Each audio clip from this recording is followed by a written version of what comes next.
Today's hearing will focus on a different aspect of the epidemic of violence against women. With the Violence Against Women Act reauthorization making its way through Congress, we spoke with experts about the language the country uses to talk about abuse. Passed nearly 30 years ago, the newest version of VAWA was reauthorized by the House in March, but faces a hostile Senate. Critics have recently begun to point out problems with how we talk about abuse as a country. Specifically, how we look at gender and who we focus on in abusive situations. Gender violence issues. They've been seen as women's issues. In fact, I'm going to argue that these are men's issues. When we talk about violence against women, we seem to partially erase who is doing the victimizing, and we can't fix the problem if we don't name it.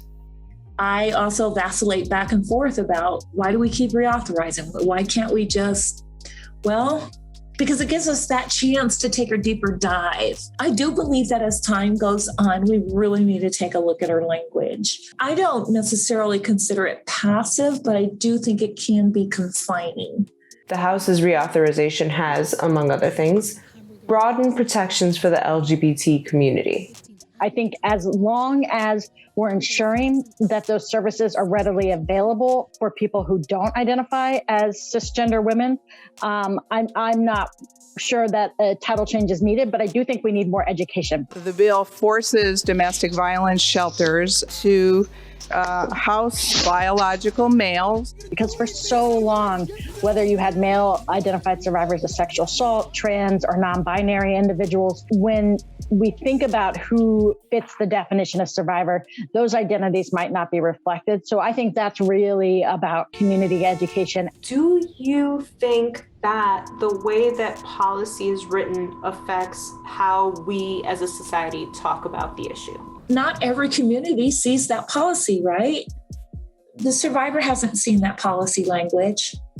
I think as hard as we all try, that it still hasn't permeated our communities and our society and our nation about the language that we should be using to talk about this topic. And particularly around our language, we have to understand the dynamics of domestic violence and really remove victim responsibility from all of that language. And maybe that's the way to address it, is just say, are the words implying that the victim is some way responsible?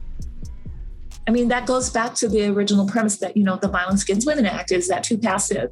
Well, maybe, it really does, put women in this position of being victims, but we're not saying it's not how do we hold abusers accountable act.